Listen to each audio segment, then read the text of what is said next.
the first wave of revolutionaries, as we have discussed extremists. See, these revolutionaries and in the rise of extremism we have discussed, right? So in the same way, the way in which extremists, they were attracted to, or you can say they were pro-religion, or you can say they drew their inspiration from religion. In the same way, revolutionaries, they drew their inspiration from religion.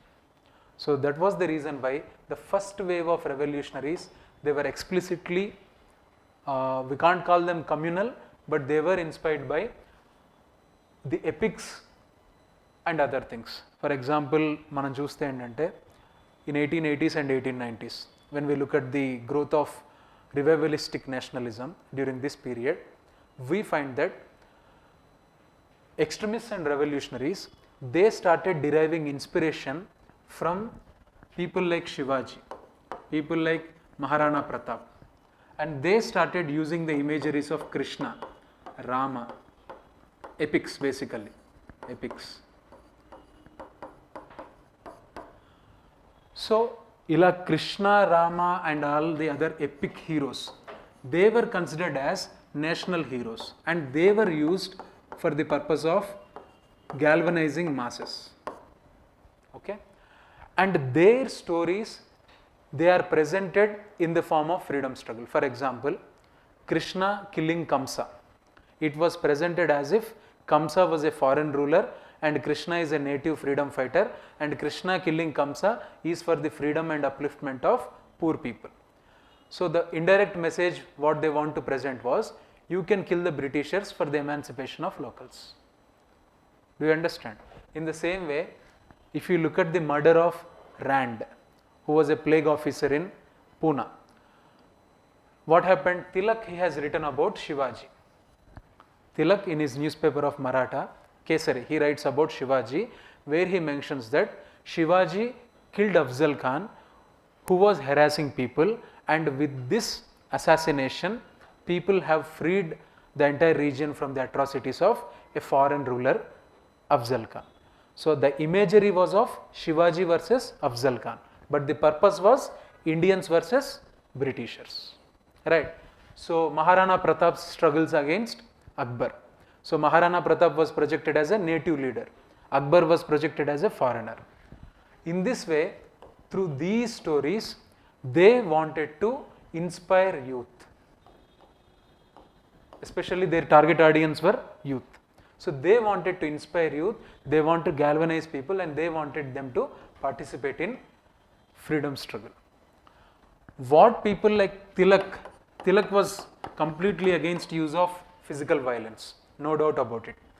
He just wanted to inspire people by these stories, all that. But few, కొంతమంది ఉంటారు కదా, ఎక్కువ motivate అవుతారు. Motivate చేసినంత కాకుండా ఎక్కువ motivate అయ్యే batch ఒకటి ఉంటుంది. అలా ఎక్కువ మోటివేట్ అయిన బ్యాచే రెవల్యూషనరీస్ అయినారు. ఓకే, సో చూసి రమ్మంటే కాల్చి రమ్మంటే వస్తారు కదా, సో అదనమాట.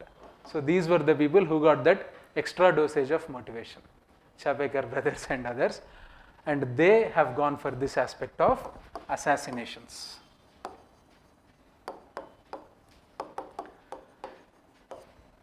So this is why the first wave of revolutionaries, they have got this communal touch to their activities. Okay, so alage endante the imagery of Kali, so as a destroyer of evil, so it was presented to youth. So Kali, Durga Mata, so generally she represents violence, right? So because of that reason also, revolutionaries, they used to get inspired from these imageries, and they had this communal aspect in them. Anduke emantarante, we can't find many Muslims in the first wave of revolutionary activity. So all the revolutionaries during this period you will find mostly from the majority community, not from the minority communities. Whereas in the second wave of revolutionary activities, you will find people like Ashfaqullah Khan and others, right? Okay, this is about the communal aspect of revolutionaries.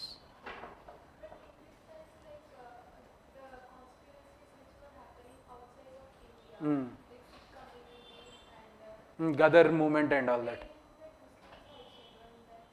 In that context, they included. No, what I am speaking is from the perspective of the domestic thing that happened. Okay, whereas in the foreign lands, this religious imagery, it was not that present because they don't have our own press. They'll not be attending functions like Ganesh Chaturthi, Shivaji festival and all that. So the influence of religion on them will be minimal. Whereas in India, the influence will be maximum because of press, functions, activities, and as I have said, 1890s, it was a decade of communal clashes, cow slaughter issue, all these things they have come up. So because of that, there was this communal angle. Cow slaughter, Hindi versus Urdu debate was there during the same period. All these things, they had their influence. Gadar movement, it was completely secular in nature.